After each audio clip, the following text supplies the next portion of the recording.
Hi, my name is Jen Gaffney, and I'm going to be introducing the topic of maternal and infant health in African Americans as my community health issue.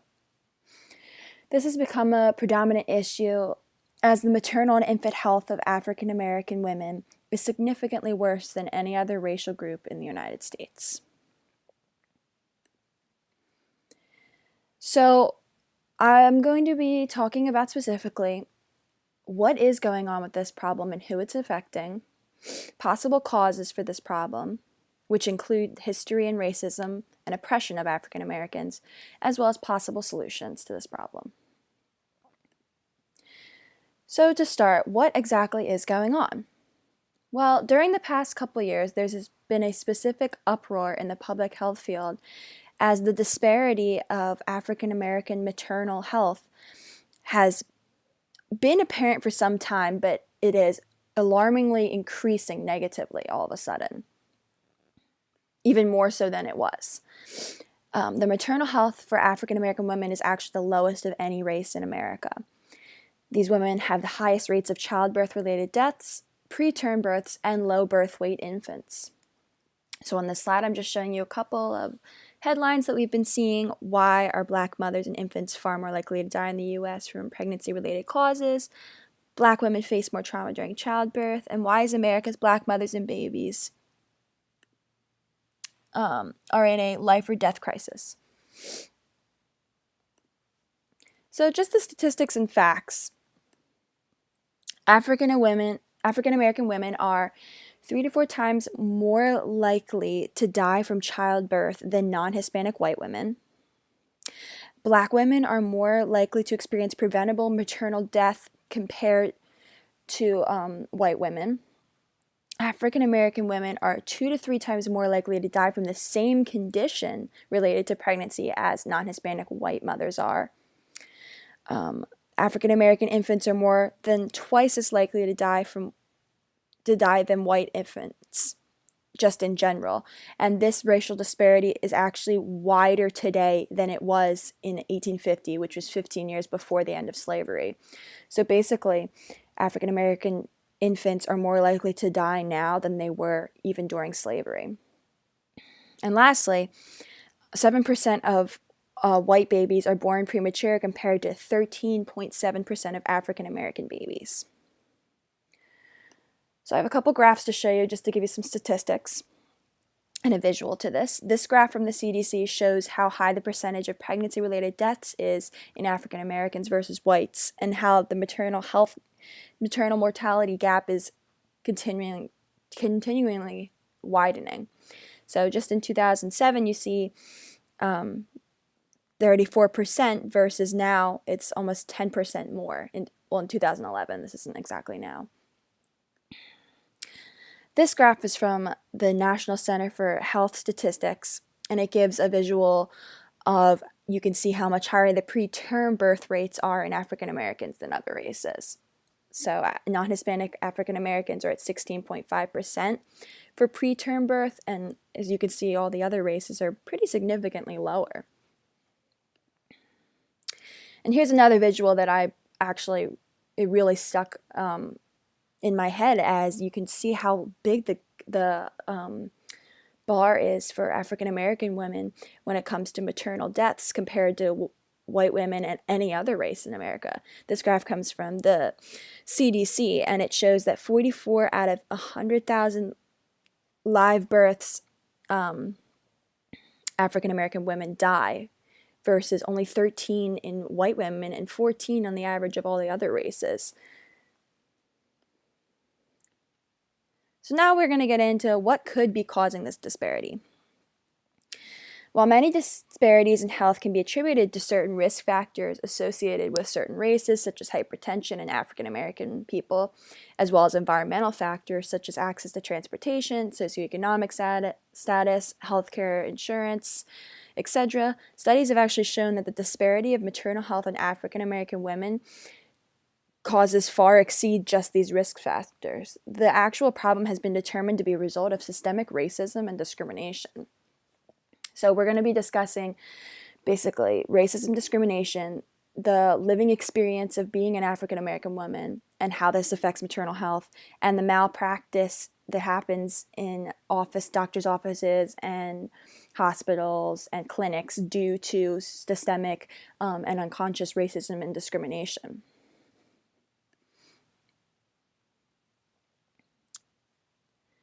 So there we go.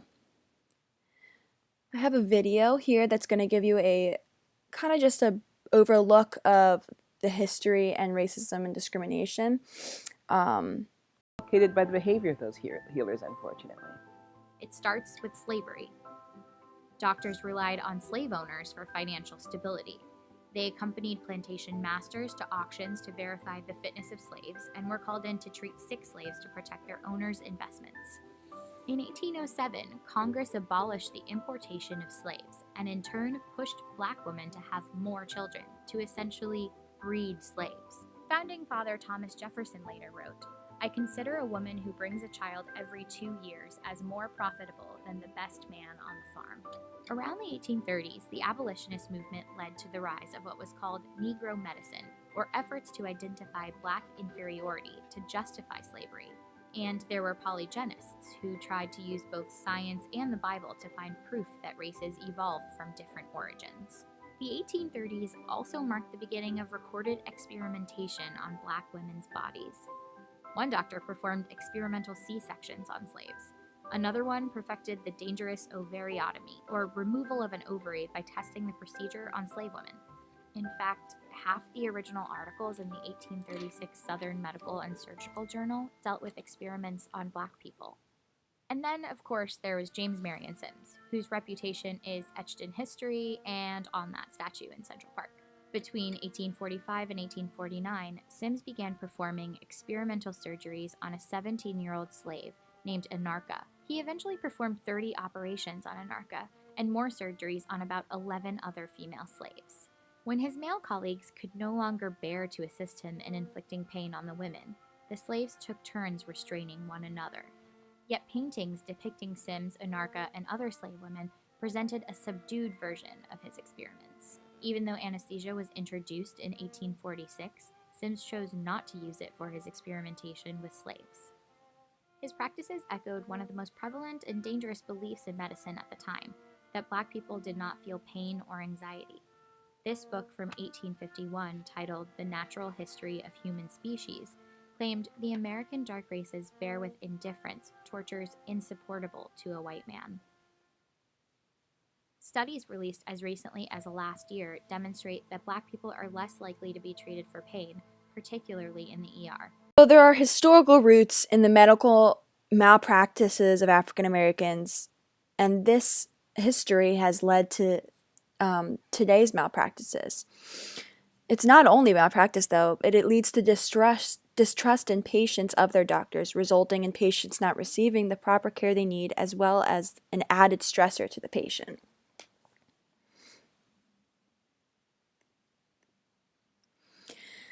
So next we'll talk about the living experience of African American women.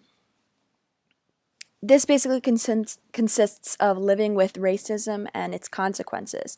Racism affects both the physical and mental health of African American women, as well as the access to healthcare and health education. So one thing that plays a role in maternal health of African American women is physical weathering.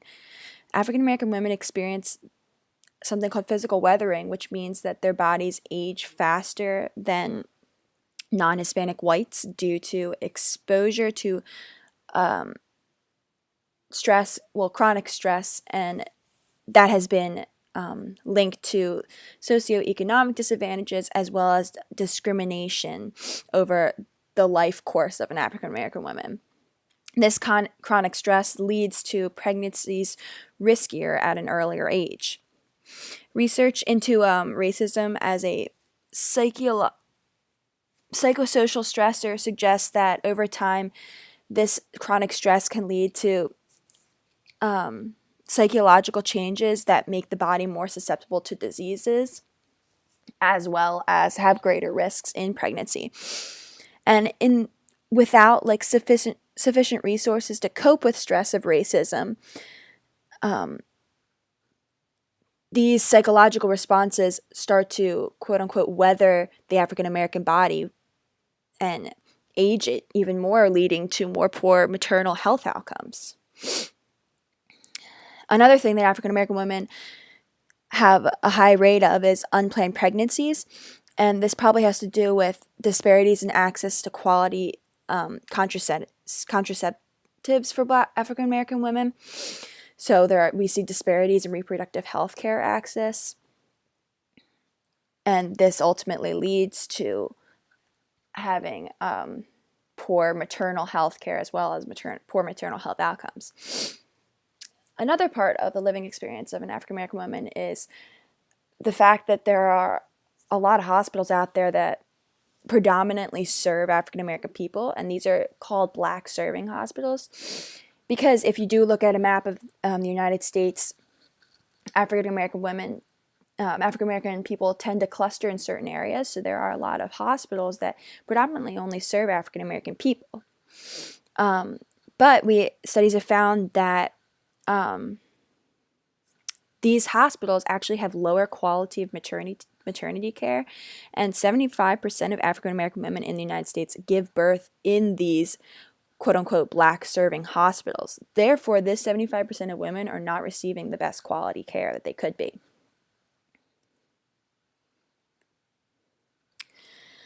So another thing I'm going to talk about is the unconscious malpractice that happens, which is also a contributor to the negative maternal birth outcomes.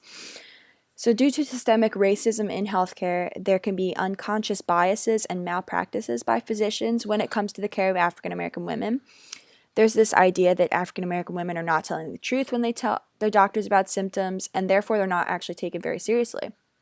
So one issue that's been highly overlooked in many African American mothers, and they often end up dying from this, is preeclampsia. This condition, it involves high blood pressure during pregnancy, and this high blood pressure can lead to severe complications during and after pregnancy, and they can ultimately result in death if not treated properly. African American women tend to show signs of preeclampsia earlier in pregnancy than white women do. So therefore, they're seeing these signs earlier, and ultimately, if they're not being treated faster, you're going to be seeing these complications faster. Another issue that many African American women are facing and not being diagnosed of correctly, and therefore resulting in many complications and death is fibroids. And Black women are actually 3 times more likely to have fibroids, which are these benign tumors that grow in the uterus, as you see in that photo, and can cause postpartum hemorrhaging. Then they're 3 times more likely to have these than white women, and fibroids occur at younger ages and grow way more quickly than Black women do. So if doctors aren't necessarily unaware of this study, as well as they're not necessarily looking for it or believing that these women are having symptoms that could ultimately lead to this, they're kind of overlooking these things, and therefore many African American women are dying after birth or during pregnancy because of these simple things that could be treated if diagnosed correctly. So some possible solutions, I believe, to this crisis would be to eliminate this and to eliminate this disparity excuse me, is to first increase access to quality medical care for African American women. This quality care would include patient-centered care, and this means that the care that these women would be receiving is tailored to them specifically, their specific race, their lifestyle, their culture, their risk factors. To continue with healthcare access, these women need care that lasts from just preventative reproductive care all the way through like postpartum care. Because a huge problem with African American women and other women who do not receive good health care is that they do not get prenatal care in their first trimester, and this ultimately leads and results in poor birth outcomes. As we continue with patient-centered care, policies need to be placed to educate doctors to be more sensitive and understanding to each patient's personal care needs and eradicate these internal or unconscious biases and racial discrimination in the healthcare system that they've been taught. We then need to also start holding healthcare providers and hospitals responsible if they fail to do this. So, if an African American woman dies after pregnancy or her child is born prematurely or sick due to specific health issues that could have been prevented, these hospitals and these healthcare providers need to be held responsible for this and create awareness to this so this doesn't continue to happen. Doctors need to be taught to listen to their patients instead of just doing the regular normal routine. I actually found an incentive that's already put into place, and it's these safety bundles from the Council on Patient Safety in Women's Healthcare that address various aspects of maternal health. These bundles actually range from maternal mental health care to health care that for women that experience opioid use disorders. And there's even one bundle that addresses ways to reduce postpartum racial and ethnic disparities. Overall, we need to just put laws into place that make clinics, hospitals, and healthcare providers accountable to provide patient-centered care as well as expand access to these type of care to African American women, such as access to maternal care, reproductive care, and family planning services. This can be done by changing policies that determine who is eligible for certain healthcare, such as Medicaid, as well as implementing a plan to create specific reproductive facilities that are founded on this patient-centered idea. For my references if you want to learn more about this crisis and get a little more information. Thank you so much, and I hope you enjoyed my presentation.